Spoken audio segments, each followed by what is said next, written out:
What's up, guys? ICEMAN here.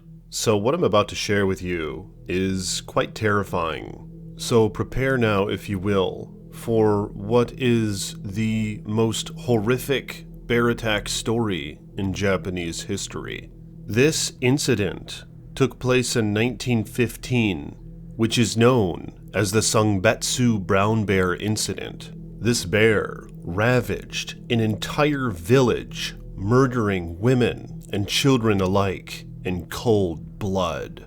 It was a cold winter in Sangbetsu, which is some 18 miles inland from the west coast of Hokkaido Island. The year was 1915, and the world was at war.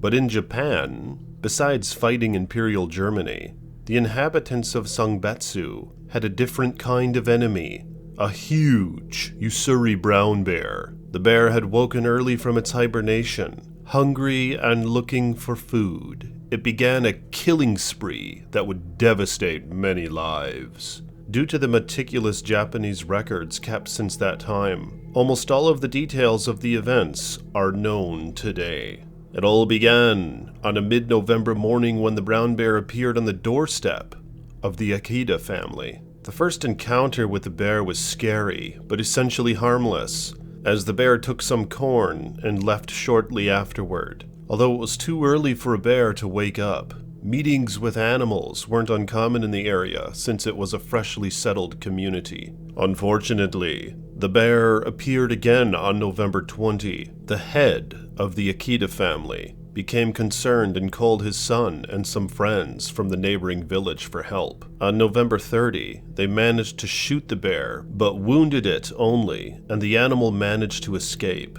leaving a trail of blood. They followed the trail to Mount Anashika, but they didn't manage to catch up to it. Believing that it would not return again since it must have been deterred by the gunshot wound, the people put a stop to the search. The bear reappeared in the morning of December 9, this time at the home of the Ota family. Inside the house, Meiyu, the wife of the head of the Ota household, was babysitting a baby. The bear entered the house, attacked the baby, and killed it. A few seconds later, the bear took Meiyu and dragged her out of the house. The scene was terrible. Meiyu was later found by a search party, and her remains were buried under a tree in the snow. The search party finally located the bear 150 meters into the forest. 5 of the men shot at it, but only one bullet hit the bear, and it managed to escape again. The village was in a panic, as people feared that the enraged and hungry bear would return for more human flesh. Many armed villagers came to the house of the Ota family to keep guard, and an additional 50 guards were deployed at the house of their neighbors, the Miyuki family.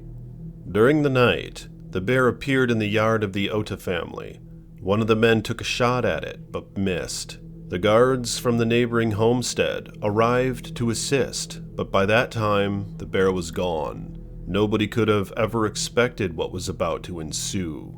As well as the 50 guards that were posted in the yard of the Miyuki family household, there were also several women with their children inside, including Miyuki's wife, Yeyo. Now, with the guards dispatched to the other house, the women and children were left unprotected. The fleeing bear had managed to get past the guards unseen and got into the house of Miyuki.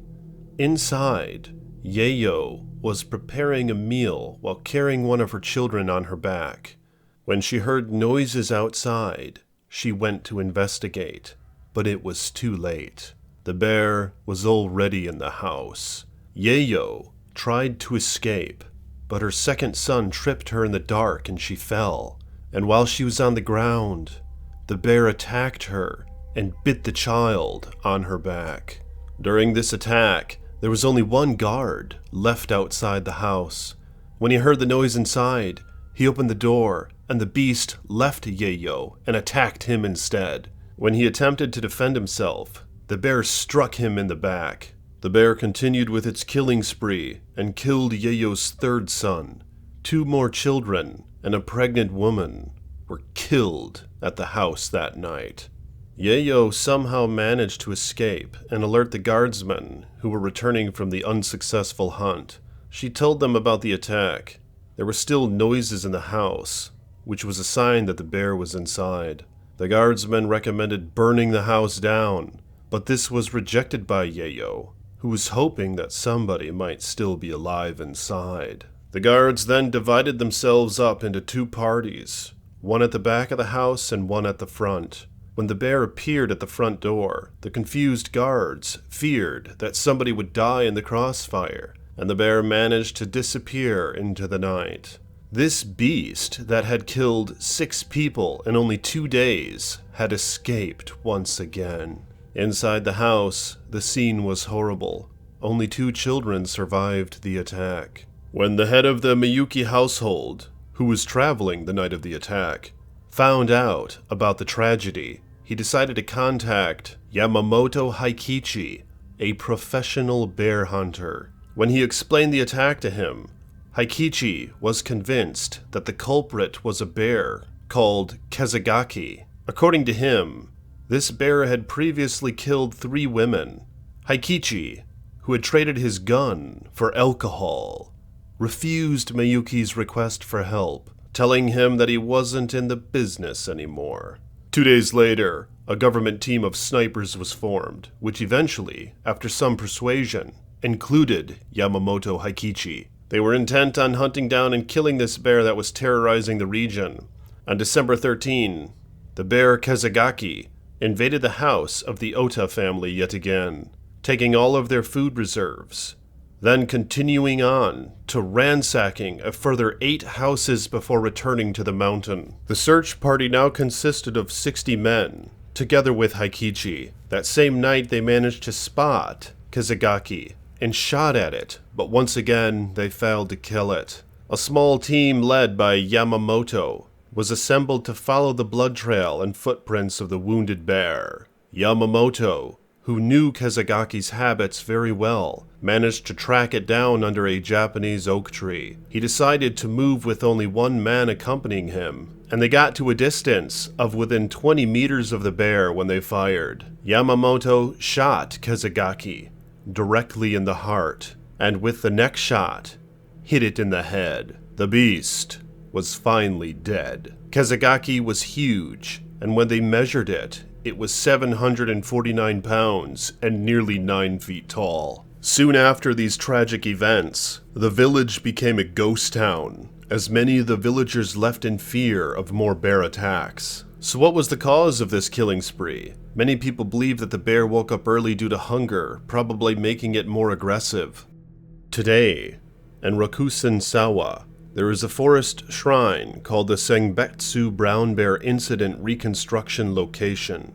Here, in memory of those who died, the story is presented authentically, with an original house from that period having been reconstructed, and full explanations given of the events that occurred. But what do you guys think about this bear attack incident?